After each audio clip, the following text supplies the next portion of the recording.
যে তার নামও রেখেছিলাম বরকতময়।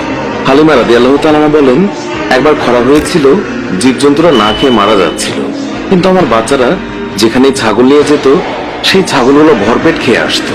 এই অবস্থা দেখে গ্রামের মানুষ তাদের বাচ্চাদের বলতে লাগলো, হালিমার বাচ্চারা যেখানে ছাগল চড়ায় তোমরাও সেখানে যাবে। এরপর থেকে গ্রামের অন্যান্যরাও হালিমার ছাগল যেখানে চড়াতে নিয়ে যেত সেখানে তাদের ছাগল নিয়ে যেত। হালিমার ছাগল এবং গ্রামের অন্যান্য মানুষের ছাগল একসঙ্গে চড়ানো হতো। কিন্তু গ্রামের মানুষজন লক্ষ্য করলো, যেখানে হালিমার ছাগলেরা পেট ভরে খাচ্ছে কিন্তু ছাগলের পেট ভরছেই না। হালিমা তখন বলেছিলেন, এগুলো তো সবই মুহাম্মাদের বরকত। তিনি আরো বলেছেন, যখন কারো ছাগল অসুস্থ হয়ে পড়তো তখন গ্রামের মানুষ তাদের ছাগল নিয়ে আমাদের ঘরে চলে আসতো, আর তখন মুহাম্মাদের হাতের স্পর্শ ছাগলের গায়ে বুলিয়ে দিত এবং সঙ্গে সঙ্গে ছাগল সুস্থ হয়ে যেত। এছাড়াও গ্রামের কোনো বাচ্চা অসুস্থ হলেও মুহাম্মাদের কাছে নিয়ে আসতো।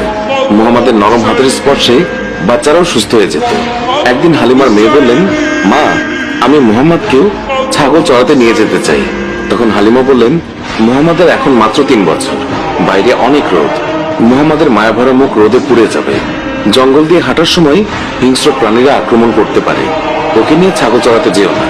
হালিমার মেয়ে বললেন, আমি যখন মুহাম্মাদকে নিয়ে বের হই আকাশের রোদ তখন মেঘে পরিণত হয়, আমাদের ছায়া দেয়।